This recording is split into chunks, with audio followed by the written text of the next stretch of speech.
So far we discussed that bearing, what is bearing, what are the classifications of bearing. The classification of bearing is depends upon the direction of load acting. It is a radial and axial thrust bearing, and depending upon the nature of contact, that is a sliding contact bearing and rolling contact bearing. So we have seen already this one. We have seen these diagrams also. The basic difference between sliding contact bearing and rolling contact bearing, that is also we have seen. So today we will see the types of sliding contact bearing. The types of sliding contact bearing. So based on that, we have sleeper or guide bearing, general or sleeve bearing. That is based on its sliding contact bearing. So here we can see the sliding contact bearing in which the sliding action is guided in a straight line and carrying a radial load.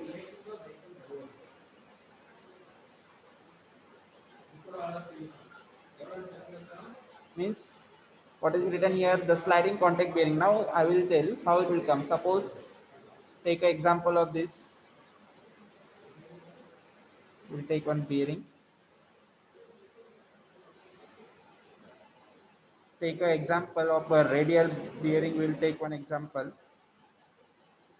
So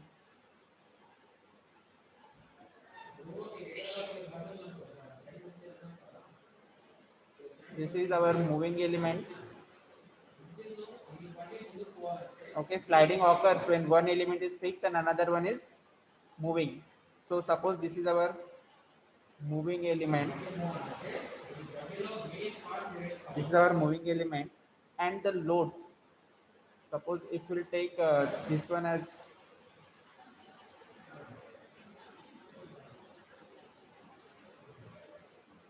this is the load acting on that. There is a load acting on that, and bottom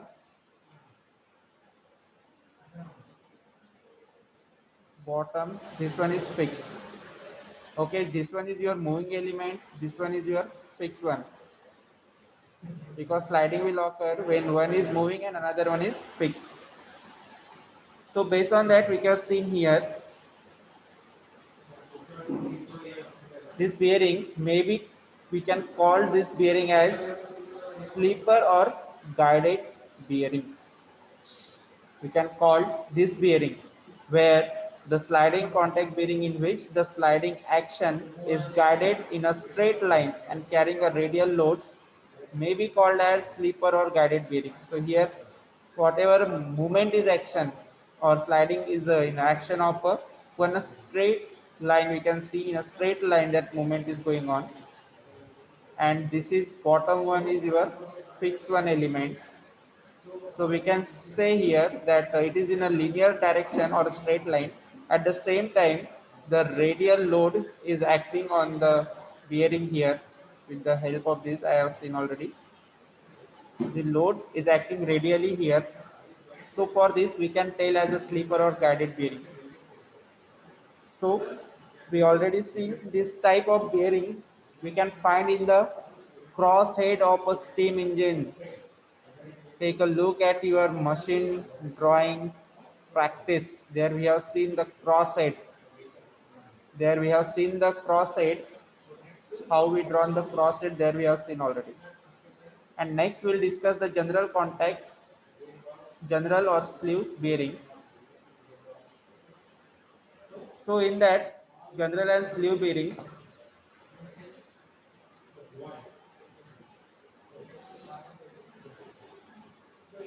so as I told, this is the example of your slipper and guided bearing. Now, if you'll see the another one bearing, that is our what we told given that sliding contact bearing, we will see here. First one is full general bearing, second one is partial general bearing, and third one is fitted general bearing. Now, what is the difference between this? The sliding contact bearing, in which the sliding action is along the circumference of a circle, or the in sliding contact bearing, in which the sliding action is acting along the circumference of circle. Suppose this is our circle, the sliding contact will occur along, suppose this is our circle, so in that what will happen, the sliding contact will occur along the circumference or arc of a circle and carrying a radial load. See here, direction is given, moving direction, and carrying a radial load is known as general or sleeve bearing. Okay, general or sleeve bearing definition. General or sleeve bearing is definition is that one, the sliding contact bearing in which the sliding action is along the circumference of a circle or along the arc of the circle and carrying a radial load is known as your general or slide sleeve bearing. Now if you'll see, there are some angles. If you'll move, if movement is there, you can see it is moving throughout 360-degree one movement, and in remaining two we'll see here 120-degree movement it is showing. So we can say, when an angle of contact of the bearing with the general, when the this is, suppose this is your bearing, this is your general, inside is your general, this is your general, and this is your bearing. Okay, as name already mentioned here, this is general and this is bearing. Now when the angle of contact between a general and bearing, in the angle of contact between general and bearing is 360-degree, is 360-degree as shown here, the bearing is called as a full general bearing. Means when there is a contact of angle of contact between general and bearing is between these two is 360-degree, then that bearing is known as full general bearing. Okay, so this type of bearing we can see in industrial machinery. This type of bearing we can see in the industrial machinery to accommodate bearing loads in the in any that radial direction. Now we already know radial direction means perpendicular to the direction of a motion. Second, we will see here, second diagram is given partial general bearing. Now what is partial general bearing? When the angle of contact of the bearing with the general, angle of contact between bearing and general is 120-degree, is 120-degree, then the bearing is said to be partial general bearing. If angle of contact is 120-degree, then the bearing is said to be partial general bearing. Now this type of bearing has a less friction as compared to full type of bearing. Means if you compare both these two, it is having less friction. It is having less friction as compared to full general bearing, but it can be used only where the load is always in one direction. Now when we are using partial general bearing, when there is the load is in only one direction, if the load is in one direction, then only we are using partial general bearing. The most common application of this bearing is found in the railroad car axle. We will find this type of bearing in the railroad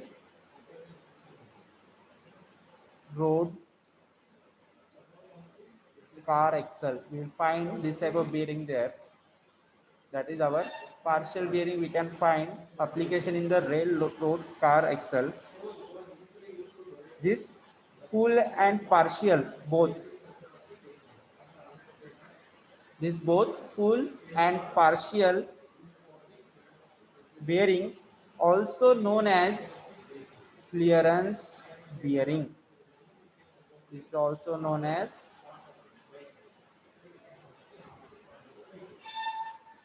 This is also known as clearance bearing because the diameter of the general is less than the bearing.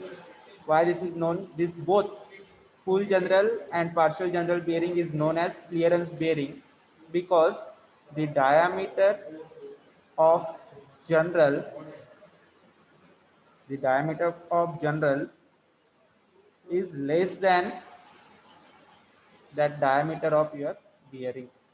That's why this is known as the clearance bearing also. Now if you come to the fitted edge, this one third one. If you come here for the third diagram, that is a fitted general bearing. Here also you can see angle of contact is 120 degree. When the partial general bearing has no clearance, this fitted general bearing will occur when your partial general bearing have no clearance. When this will have no clearance, that is the diameter of general bearing. What will happen if clearance is there? Means our general diameter is less than as compared to bearing diameter. If no clearance means dia of general bearing is equals to diameter of general bearing is equals to diameter of bearing, means both diameter are equal. At that moment there will be no clearance. So this type of bearing is known as fitted general bearing.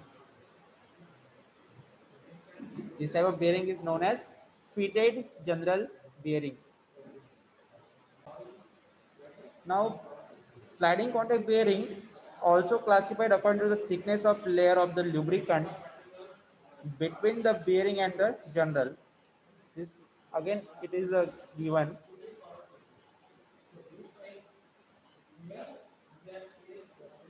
This one first you can see once again that thick film bearing. The thick film bearings are those in which the working surface are completely separated from each other by the lubricant. Such type of bearing is also called as hydrodynamic lubricated bearing. What is written here? See, read once again.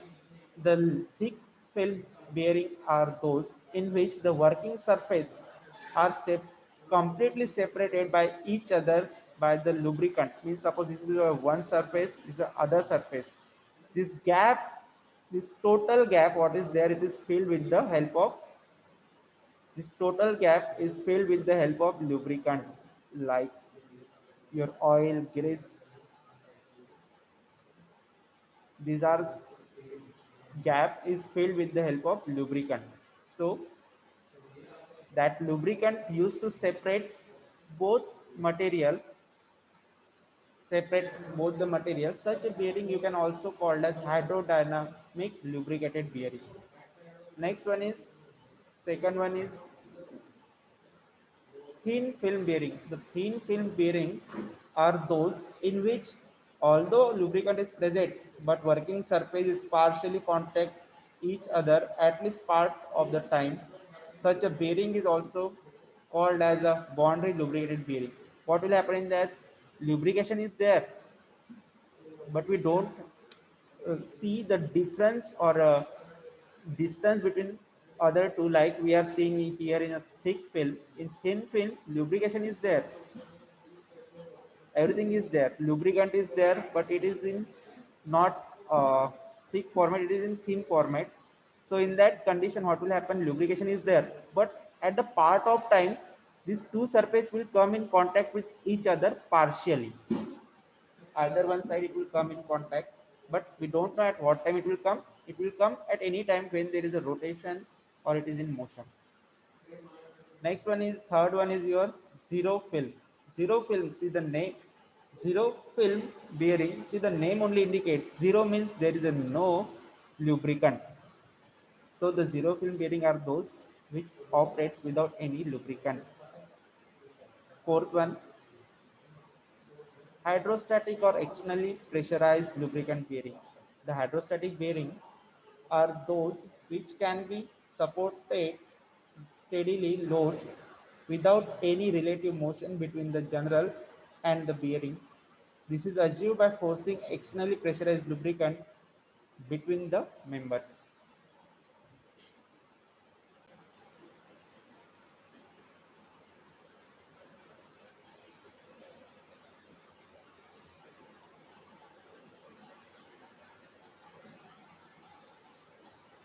Just give me 1 minute. So now we'll see the properties of the sliding contact bearing materials. So first one is here, compressive strength. The max, what is compressive strength of bearing material? It is the maximum bearing pressure. The maximum bearing pressure is considerably greater as compared to the average pressure obtained by dividing the load to the projected area. That condition, the bearing material should have the high compressive strength to withstand this maximum pressure so as to prevent extrusion or over permanent deformation of the bearing. That is the importance of compressive strength for the bearing material. Next one is your fatigue strength.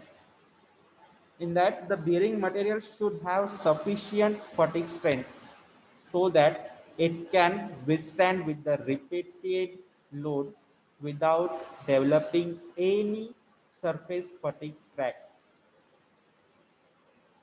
This fatigue strength is the most important when you are going for the aircraft or automotive engines. Next one is your comfort conformability.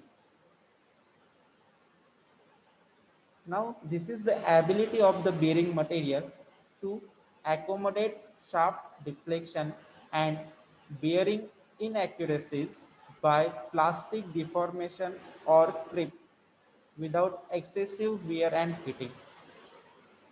Next one is your embedability. This is the ability of a material to accommodate small particles of a dust, grit, etc. without scoring the material of general. Now this dust particle, as I mentioned here, some dust particles that are grits, dust, that some particles this may come in the lubricant, that either dust or some grits, maybe small stone size, it will come in the lubricant. When we will discuss lubricant, that time I will inform in further more process. Next one is bondability. Now this is the bonding made by, like bearing are made by bonding one or more thin layers of the bearing material to a high strength steel shell. So bondability is an important consideration in selecting the bearing material because it's gives the strength of the bond. Next one is your corrosion resistance. The bearing material should not corrodate away under the action of lubricating oil. Now corrosion, how it will occur, we already seen. If you have any iron rod, take example, you have any iron rod, you can see it is having corrosion after some time. If it will come in contact with any moisture, dust or any particle, after some time duration it will forms a corrosion. Corrosion will occur there that time. Next we'll see the thermal conductivity. The bearing material should have a high thermal conductivity so as to permit the rapid removal of heat generated by the friction. Next one is your thermal expansion. The bearing material should be of a low coefficient of thermal expansion so that when the bearing operates over a wide range of temperature, there is a no undue change in the clearance. So these are some properties of the sliding contact bearing material. We'll see here materials used for sliding contact bearing. So first we will see one Babbitt material. This all compositions you already studied in material science, metrology and material science subject. So Babbitt material is composed of the tin 90%, copper 4.5%, anatomy 5%, lead based. This one first we have seen the Babbitt material based on the tin based Babbitt. Next one is your lead based Babbitt, in which lead having the majority, that is lead 84%, tin 6%, anatomy 9.5%, copper 0.5%. These are the compositions of Babbitt material. These are the compositions of Babbitt material based on the tin based Babbitt and lead based Babbitt. Next we'll see the bronze material. Here we'll see the gun metal, which having copper 88%, tin 10%, zinc 0.2%, and it is used for the high graded bearing subjected to high pressures. Here pressure should not be more than 10 Newton per mm square.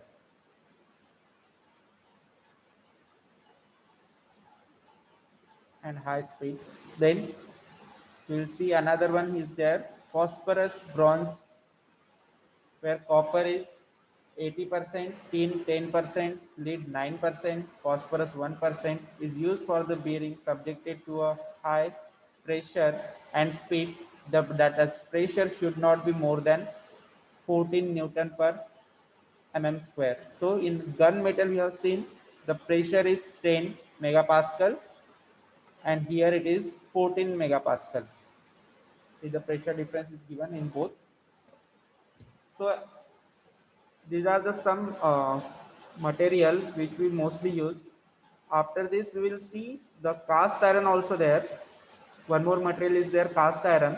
The cast iron bearing we are usually used with the steel generals, and such a type of bearing are fairly successful where lubricant is adequate and the pressure is limited to 3.5 Newton per mm square and speed 240 meter per minute.